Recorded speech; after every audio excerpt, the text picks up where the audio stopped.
Welcome in, welcome back, welcome to Stream-of-Unconsciousness, where the subject's made up and the words don't matter.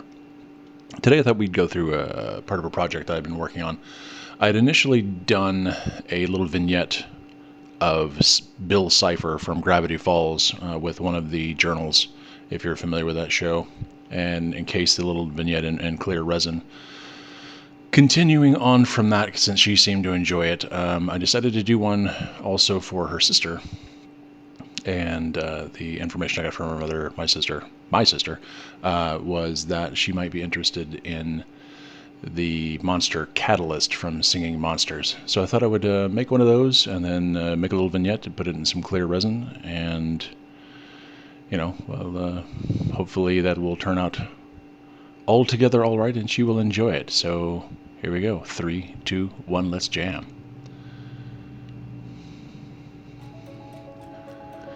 First thing we do is, was make a partial body out of tinfoil. I didn't want to use up too much polymer clay, which is what I was using initially to build this.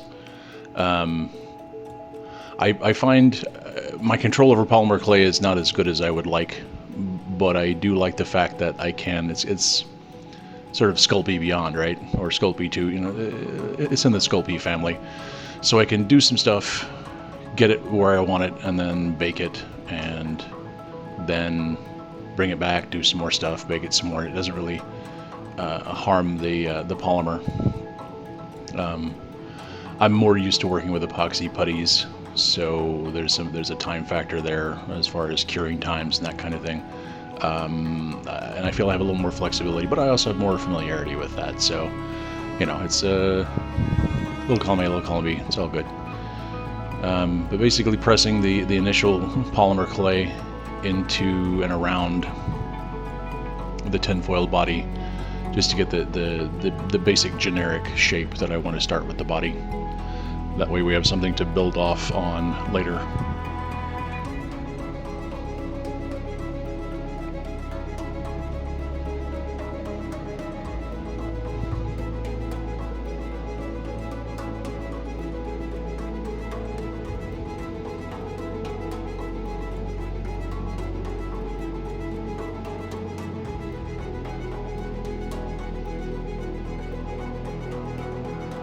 You'll see some longer transitions in this video as it fades to black, and that's generally where I have taken the sculpt in progress and actually put it in the oven and baked it to finalize the pieces. Next, I needed to add the head, which I did not, and I wanted to make sure that it wasn't going to go anywhere. So I wanted to put an armature underneath it.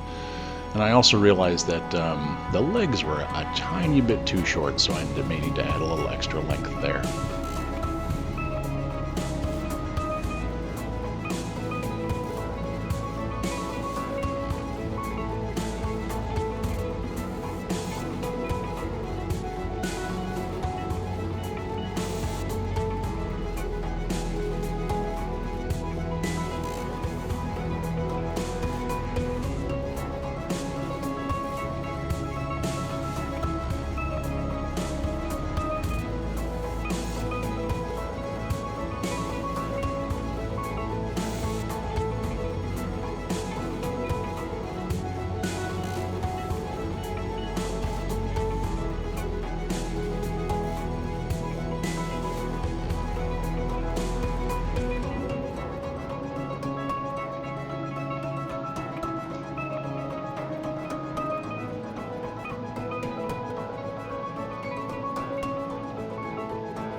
After baking again, I needed to start adding some of the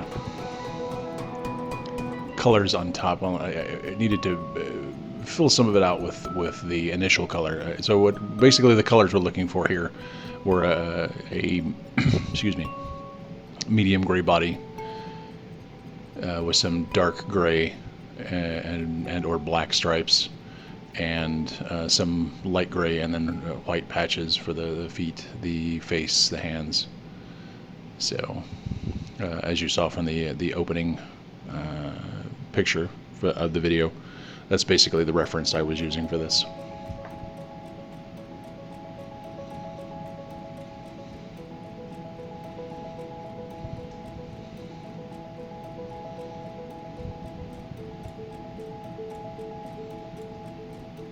Really wanted to give it a blended feel, so it's not just completely stark color changes, because I think that would detract from the overall look of the piece. So I mixed some of the darker polymer clay with some white to make a much lighter, or like I said, the lighter gray that I'm using. And then I tried it, because I've already done one layer and I haven't baked it yet. Basically what I did was start pushing that into the darker gray layer to create a little bit of a transition area.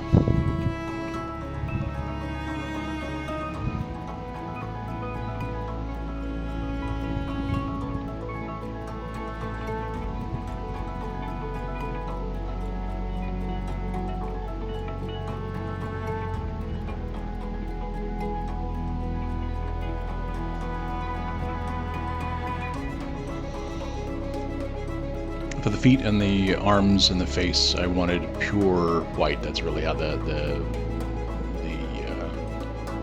reference photo looks. And I think it's a nice contrast to the dark gray body as well. So a little bit less of a transition there between the white and the lighter gray, but I'm okay with it. Also had to start carving in the toes and things as I made the feet.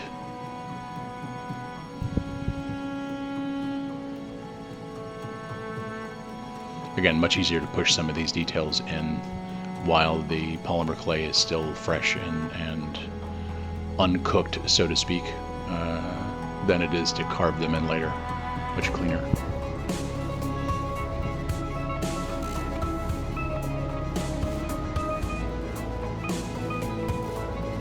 A little bit of smoothing with a color shaper. Again, these are generally used for clay, which I don't use them. I mostly use them for smoothing my putty work. But you know, surprise, surprise, they work with the clay that they were intended for.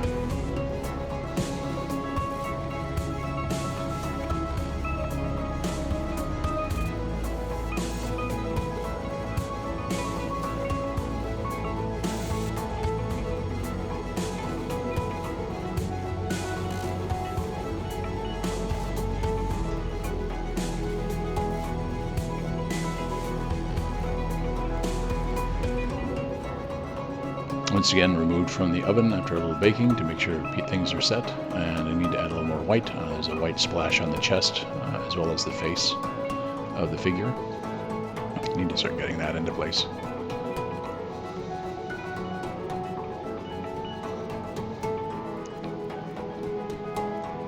And off and on, I don't know that you saw it in the earlier video. I'd have to go.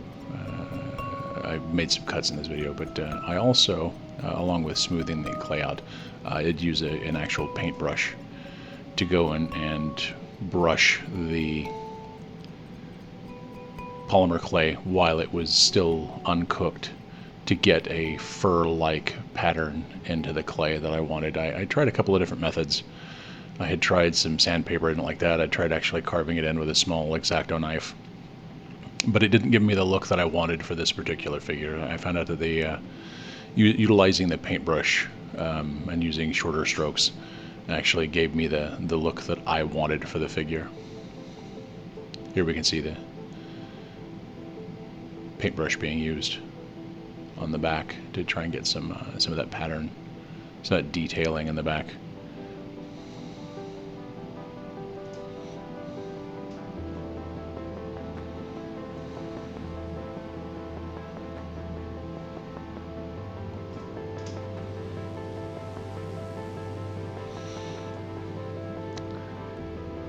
And rather than paint the detail on, I really wanted the detail to stick out. I guess I could have done that in the white polymer clay and painted it, but I had the pink polymer clay, so I thought it was just as easy just to put that on. Foot pads and then the tiny little toe beans, since Catalyst is cat adjacent, I guess would be the best way to describe this monster.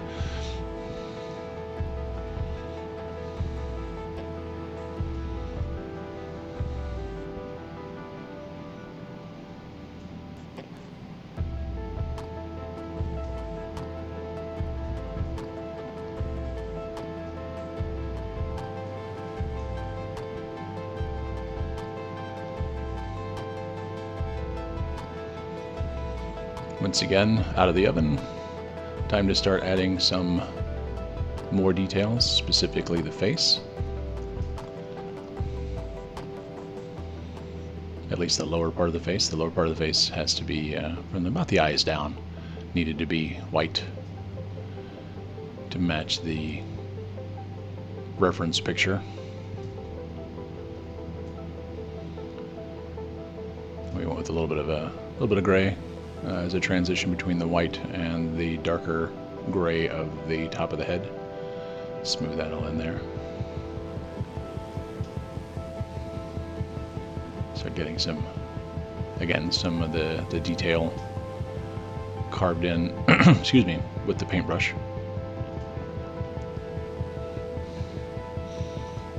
Sometimes I have to go back and re-smooth things so that they're the right shape.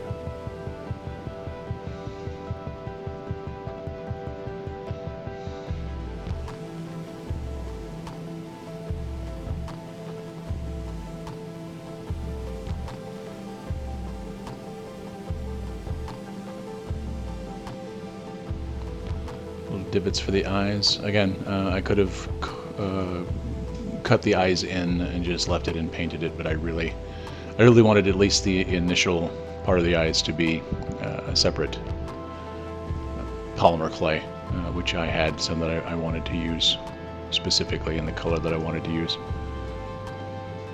So we make the eye sockets, as it were, start cutting in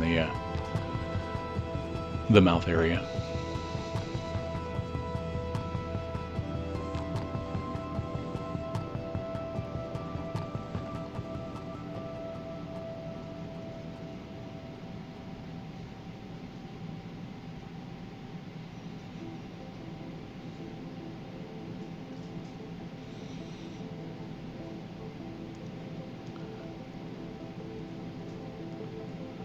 So we are attaching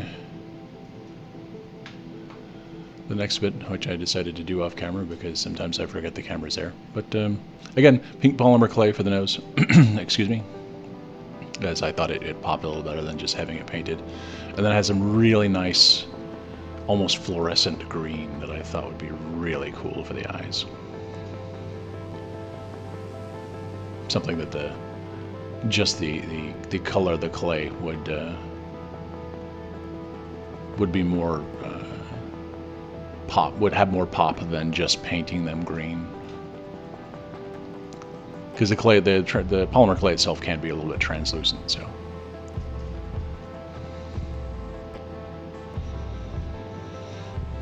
So now that we've baked it all, we need to start adding some other details, like the two tiny arms, and Catalyst happens to be covered with a number of horns, and they need a place to live. So what I wanted to do was make sure that I had them adequately secured. I didn't want to just have the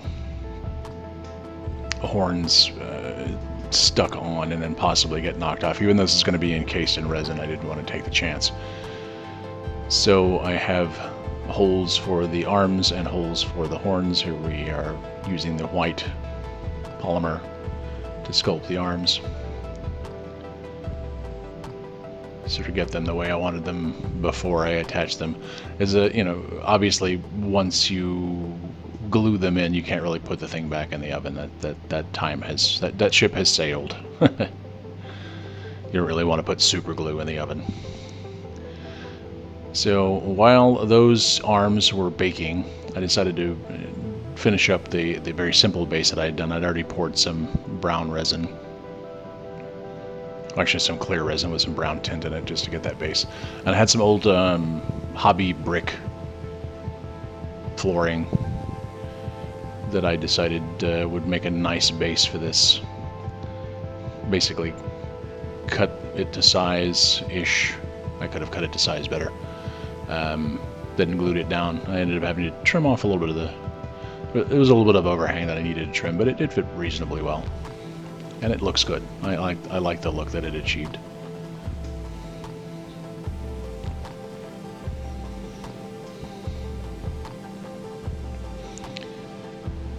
While we're still waiting on the arms, we go ahead and start putting in the armatures for the horns, which again were just bits of wire that I clipped to size and then obviously super glued in place.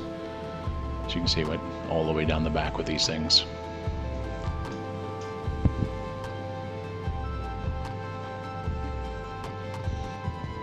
Had to bend some of them into shape after the glue set.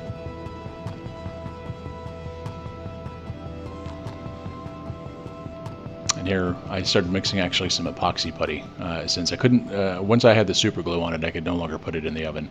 So instead of continuing with the polymer clay, I went back to epoxy putty. Here I'm using a 50-50 mix of a putty called Procreate and epoxy Sculpt. I like it because the Procreate gives me the softness, the initial softness and stickiness that I like when dealing with my own sculpts. And the epoxy Sculpt allows it to cure harder for things like carving and sanding after it is cured. So that if you make a little bit of a mistake, you can go back and file it down, carve it down a little bit, shape it a little bit. Got a nice set of horns going up and down the back there. Actually has a few more that will be coming out of the side of the face, as you can see from the extended wires that I decided to go ahead and go down the back first. So now the limbs have baked and the epoxy putty is cured, so I am attaching the two arms. They technically attach right underneath the chin. I think I got them a little bit close to the chin, but you know, can't be perfect. Everything is a process when you're making these things. And I ended up using a little bit of putty for the paws, the polymer clay that I had attempted initially to sculpt as part of the paw. I just didn't like the way it looked, so I used some, even though I used super glue to cover the gap, I used some more putty where they attach to the face, and then also to build out and sculpt out the paws.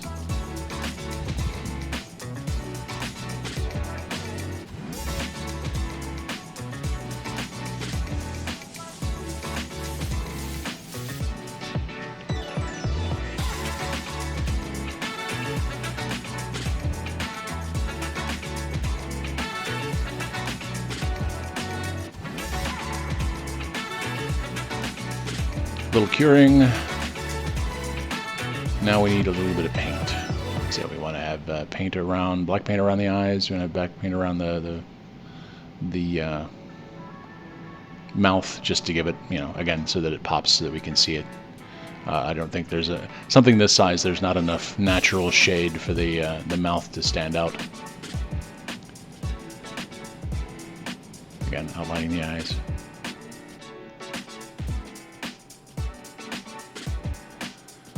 We had a little bit of yellow. Oh, I'm sorry.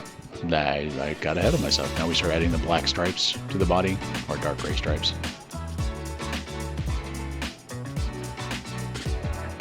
Wanted them to be a little bit light so that they fade into the sculpt itself a little bit.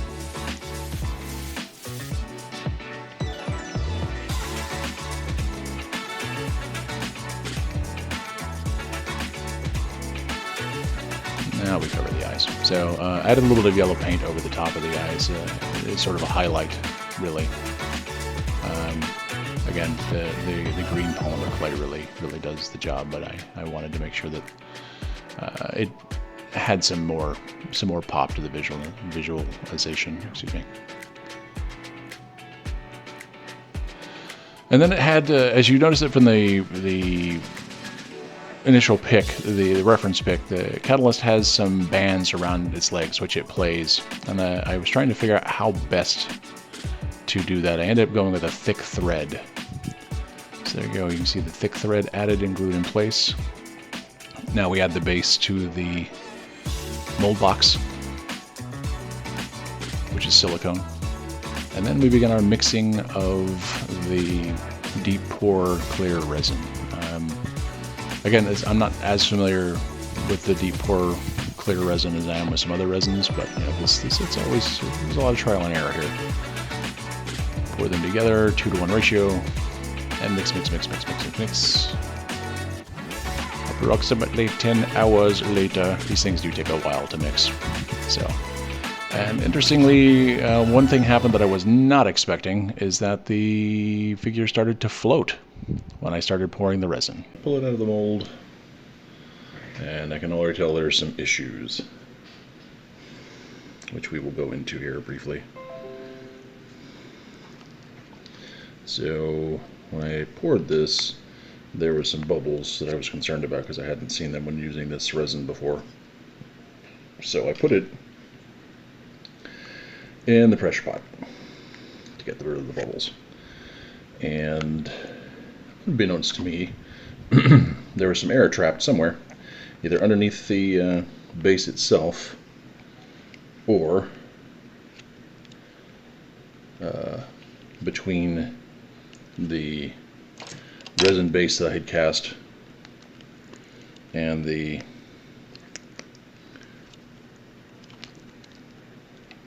bricks that I had glued on it. Come on, you know you want to.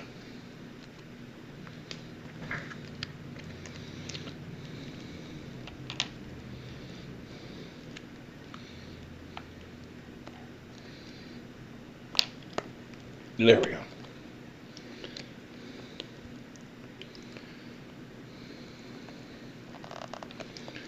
So what we have here are some bubble issues.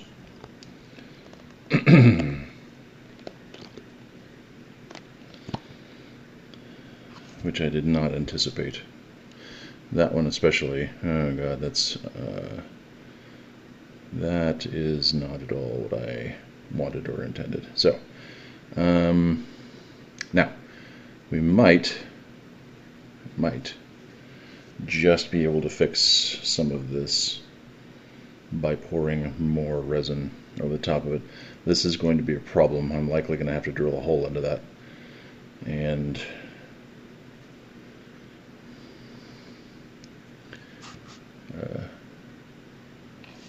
a tiny bit scratched up trying to release it. Drilling a hole into that because that's a very clear cavity there, which won't fill if we don't drill a hole in it. Yeah, so we will have to pour a little more resin, see if we can't fix some of this up. Fingers crossed. Other than that, it worked out reasonably well. I was worried when I started pouring the resin, it started to float, which I was not expecting. So that was very interesting. Anyway, live and learn, and we'll see what we can do to fix it.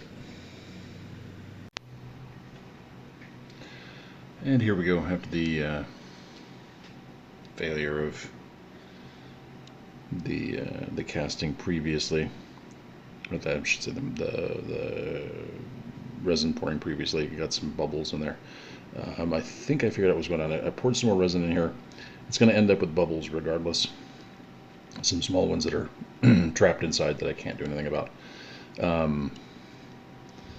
I think there are a couple of issues. I think one of the reasons I had such a weird splash pattern on the top of the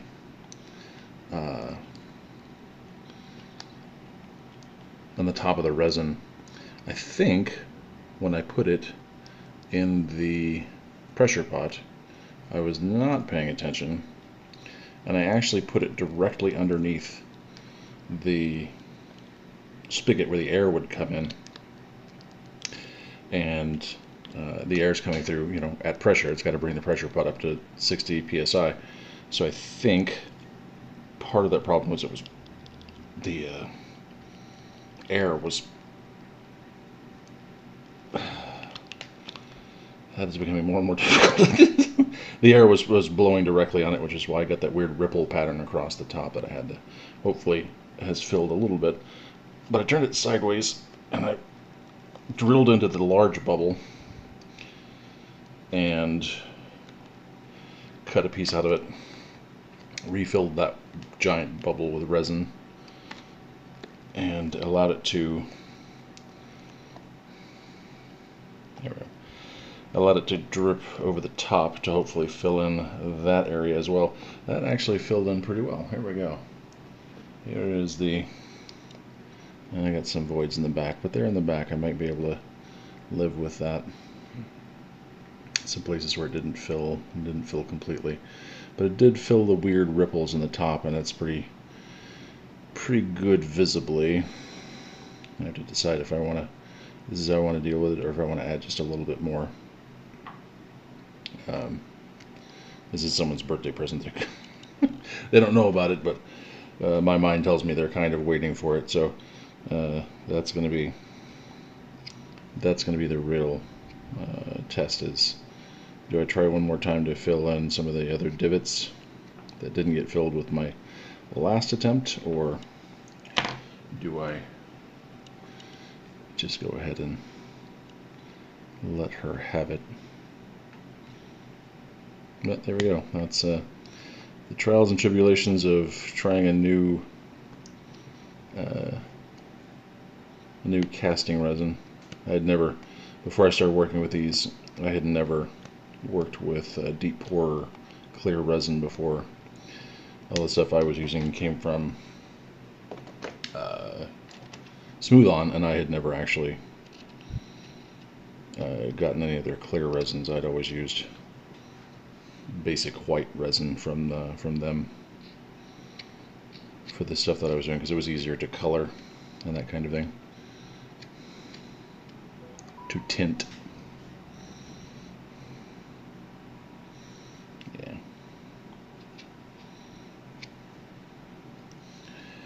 Yeah. All right. So, and well, pretty much there we have it. As you can see, pretty clear-ish resin. Again, just the divots are really what bother me the most. The problem being they're on different sides. If it was on one side, it'd be easier to just get it done all at once, but of course it's on two different sides. So I'd have to pour, to mix them up, pour it, let it cure for 3 days, mix up some, pour it in, let it cure for 3 days. And